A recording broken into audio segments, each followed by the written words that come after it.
हजारों करोड़ों अरबों इंसान हुसैन का नाम लेके जी रहे हैं। मैं कहता हूं अगर कोई यजीद का नाम भी लेता है तो वो सर झुका के देता है। कैसा तुम्हारा लीडर है जिसका नाम लेते हुए भी तुम्हें शर्म आती है? नाम लेने से पहले सर झुकाते हो, नाम लेते हुए पसीना पसीना होते हो, नाम लेने के बाद मुंह छुपा लेते हो।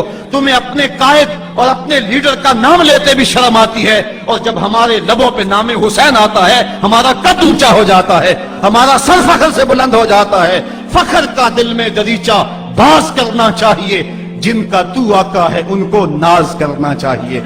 किसी ने कहा था कि ये दो शहजादों की जंग थी, तो किसी ने बड़ा खूबसूरत जवाब दिया।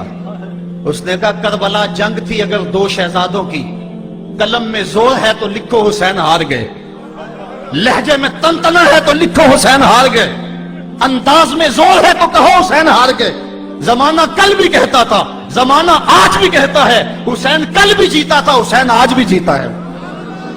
जब हजरत इमाम हुसैन रज़ी अल्लाह तआला अन्हु का सर अनवर काट लिया गया और खोली बिन यजीद ने नेज़े की नोक पे उसको रखा, वैसे रुख सर का जमीन की तरफ से था। किसी ने क्या खूब कहा, बां के सर नेज़े पे और सुए जमीन है रूह, यानी सजदाए सानी की है आरज़ू।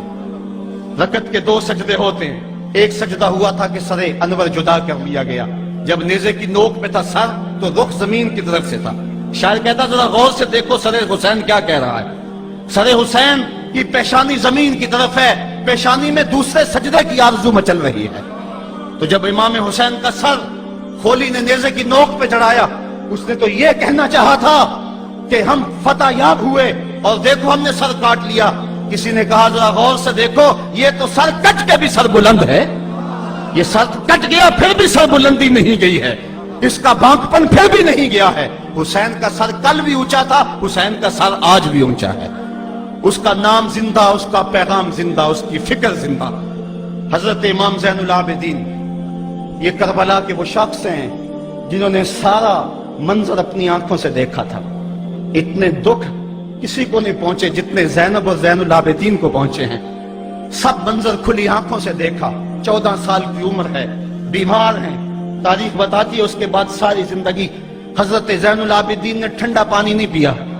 जब पानी पीने लगते तड़पने लगते, कहते मुझे सकीना की प्यास याद आती है, मुझे अली अस्कर का तड़पना याद आता है।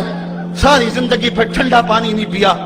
हजरत इमाम ज़ैनुल आबिदीन ने ये सारा मंजर खुली आंखों के साथ देखा था।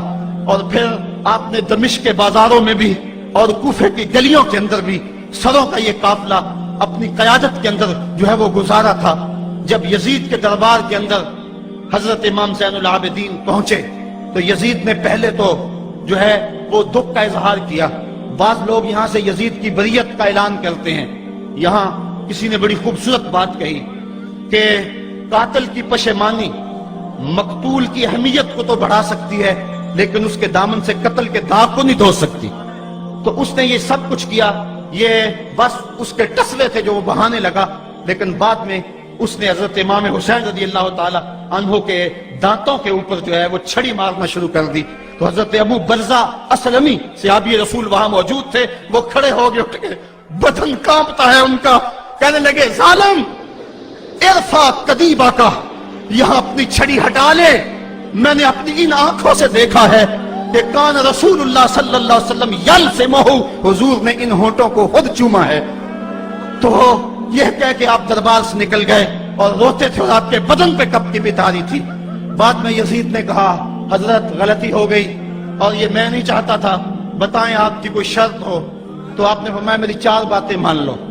उन 4 बातों में एक बात यह थी कि सरे हुसैन और सरे शहीदा हमारे सुपुर्द कर दो ताकि हम करबला जाके इनकी तदफीन कर सके।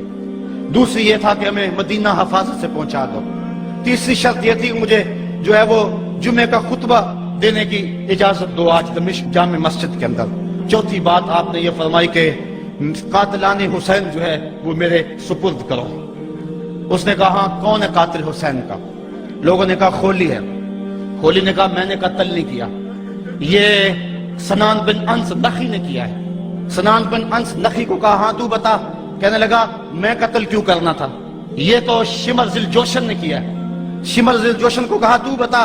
कहने लगा मैंने कत्ल नहीं किया, मेरा कौन सा हुसैन ने कुछ बगाड़ा था। قتل اس نے کیا ہے جس کی حکومت کو خطرہ تھا. تو یہ ہے وہ ہے قاتل حسین کا. اب یزید کہنے لگا تمہاری یہ شرط تو میں پوری نہیں کر سکتا, یہ بات تو پوری نہیں کر سکتا, اب خطبہ دے لو. اب حضرت امام زین العابدین خطبہ دینے کے لیے کھڑے ہوئے. خطابت تو اس گھر کی لونڈی ہے, جب یہ بولتے ہیں تو حکمت کے موتی دولتے ہیں.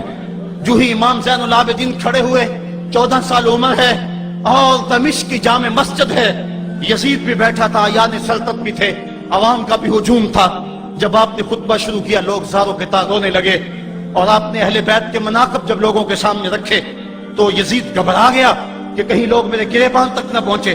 اس نے مؤذن کو اشارہ کیا جلدی جلدی اذان پڑھو. تو جب اس نے کہا اللہ اکبر اللہ اکبر, تو حضرت شہزادہ زین العابدین نے کہا کہ اس کے اندر کوئی شک نہیں کہ اللہ سب سے بڑا ہے. جب شہادتین کا کہا اشہد ان لا الہ الا اللہ, حضرت امام زین العابدین نے اس کے جواب کے اندر کہا ہاں ہاں اللہ کے علاوہ کوئی معبود نہیں ہے, اس کی گواہی ہم نے خون سے دی ہے, ہم نے اپنے لہو سے دی ہے اس کی گواہی. اور پھر اس کے بعد جب اشہد ان محمد رسول اللہ پہ لفظ آئے تو حضرت امام زین العابدین نے کہا یزید دیکھ, اب اذان کے اندر تیرے نانے کا نام ہے یا میرے نانے کا نام ہے؟ آج بھی منبر پہ میرے نانے کا نام ہے.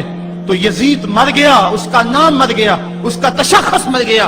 حسین کل بھی زندہ تھا, حسین آج بھی زندہ ہے. حسین کربلا کے تپتے ہوئے ریگزار میں بھی زندہ تھا, کوفے کے بازار میں بھی زندہ تھا, اور دمشق کی جامع مسجد میں بھی زندہ تھا, مدینے میں بھی زندہ, مکے میں بھی زندہ, کابل میں بھی زندہ, کندھار میں بھی زندہ, قلعہ جنگی میں بھی زندہ, تورا بورا میں بھی زندہ, موصل میں بھی زندہ, بغداد میں بھی زندہ, غزہ کی پٹی میں بھی زندہ, فلسطین میں بھی زندہ.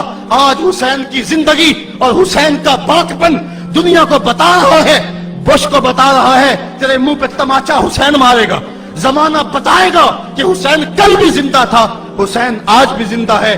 حسین کی فکر لے کے اٹھو اور پوری دنیا پہ چھا جاؤ اور زمانے کو بتاؤ کہ ہم حسین ابن علی کے سپاہی ہیں. صرف محرم کے دن آنسو بہا لینے سے کچھ نہیں ہوگا. کیا صرف محرم حسین کا مہینہ ہے؟ نہیں, سب پورا سال حسین کا ہے, پوری زندگی حسین کی ہے.